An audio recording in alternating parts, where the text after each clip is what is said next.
Denise Cariesta sumpahi rezeki mantan kekasih seret gegara tak tanggung jawab. Denise Cariesta mengabarkan bahwa akan melahirkan anak pertamanya 3 bulan lagi.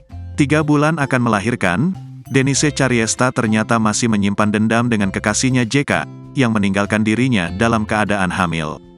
Kekesalan yang dirasakannya itu diungkapkan Denise Cariesta melalui Instagram story pribadinya.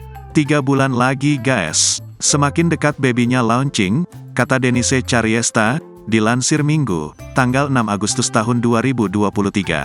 Selebgram sekaligus pengusaha bunga ini mengumpat JK dengan menyumpahi agar rezeki ayah dari anaknya itu mati.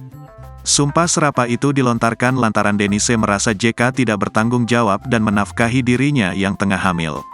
Misalkan cowok nggak nafkahin, kayak misalkan papanya baby nih namanya kan Iwan Wibowo. Nah bapaknya kan nggak nafkahin Bumil, entar rezekinya juga mati sendiri. Tuhan adil, imbuhnya.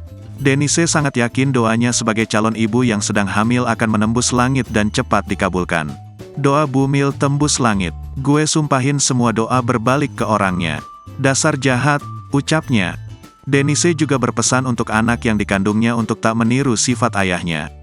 Ia berharap anaknya kelak mempunyai sifat yang tanggung jawab. Jangan tiru sifat papamu ya nak. Kalau memang harus turunan kribo gak apa-apa, yang penting semoga jangan turunan maboranya sama kasar dan gak tanggung jawabnya, amin, imbuhnya.